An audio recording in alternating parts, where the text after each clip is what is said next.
formula for you guys on it. But the difference of two cubes follows a particular formula. We got to make sure that we know the formula so we can go ahead and find the zeros.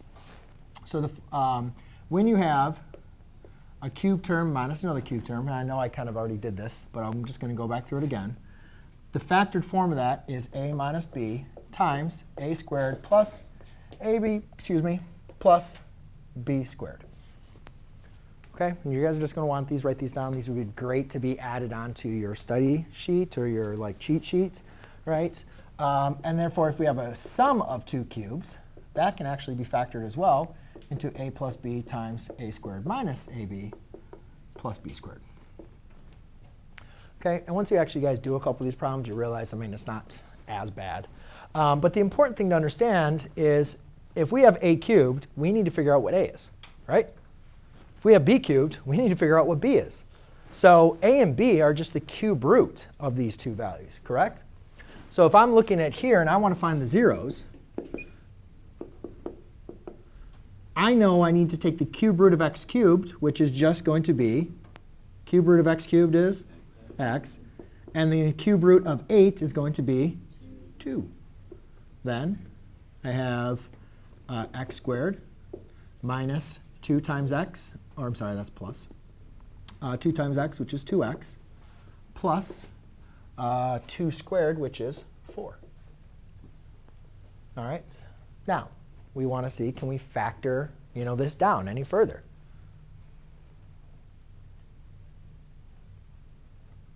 Might want to change seats so you could look up here. So we want to go see if we can factor this down.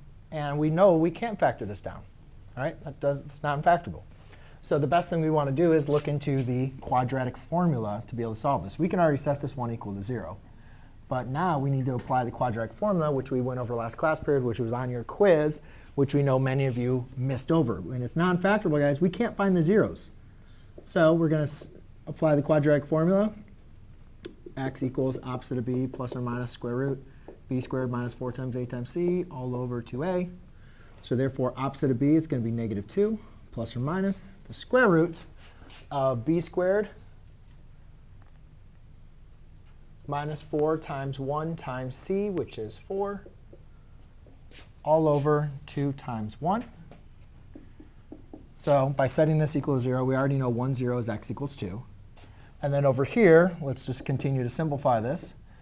This is going to be the square root of 4 and then minus 16 over 2.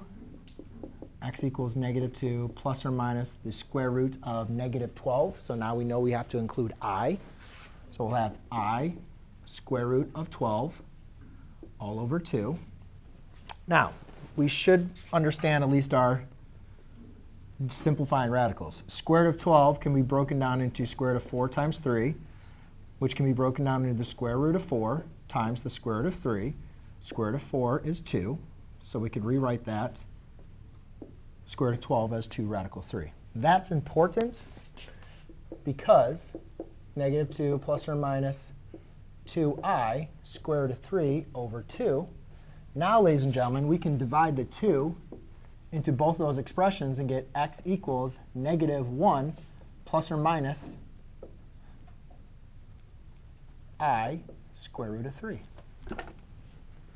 So I'm just going to write our, I'm just going to leave our, actually, well, where did I get where? Square root of 12. Oh, okay. 4 times 3. Square root of 4 times square root of 3. 2/3. So it's important, though, because now that 2 divides into both of those. That divides out. So therefore, our zeros are 2, which we already knew. But then we have these other two zeros, which are your imaginary. Yes? Square root, isn't that 4 minus 15? No, that was 16. 4 times 4, 16. What did I say? All right. And then if you wanted, if we needed to also, we could write this as a linear factorization, which I will, let's do that right here. So if we were going to write this as a linear factorization, again, set each one of these equal to x. So you'd have x plus 1 minus I square root of 3 and x plus 1 plus I square root of 3. Nope, because if you were going to set this equal to 0, you would add the 1, and then you would add or subtract to the square root of 3. Like if you were going to take these equal to x and set them equal to 0, you'd get them to the other side, and that's what you'd be. So there's your linear factorization. And then these are your zeros, which I kind of ran out of real estate, but you would write those all in one. OK? So why don't you guys give a shot into y equals x cubed plus 27. Try the formula. The formula is right up there. Give it a shot. Practice it.